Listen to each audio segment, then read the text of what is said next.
जय भीम, जय meme, जय तेलंगाना, जय फलस्तीन, तकबीर, अल्लाहु अकबर।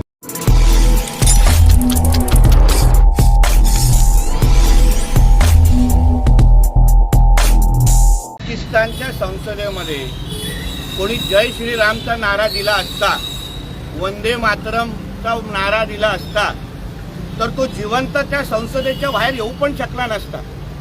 पण आमच्या संसदेमध्ये जिथे आम्ही लोकशाही ती आम्ही पूजा करतो, भारत हा लोकशाही प्रधान देश अशी आम्ही मानतो, आणि त्या संसदेमध्ये उभं राहून तिथे डॉक्टर बाबासाहेब आंबेडकरांनी आम्हाला संविधान दिला, आणि तिथे उभे राहून अगर विरोधी राष्ट्रांचा आणि जिथे अतिरेक्यांचा जय जयकार होतो, निरपराध लोकांना मारलं जातं, अशा अतिरेक्यांचा जय जयकार कोण अगर करत असेल तर तो दोन पायावर कसा बाहेर येतो याबद्दल भारतीय नागरिकांनी विचार करायला पाहिजे।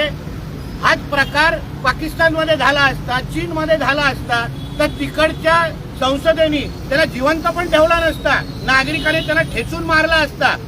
ओवेसीला सांगतो, तुझ्यामध्ये खरंच हिंमत असेल ना, भर चौकात ये, तुला काय भारतीयांची आणि हिंदू राष्ट्राची काय ताकद आहे हे आम्ही दाखवायला तयार आहे। अशा ओवेसीची जीभ छाटून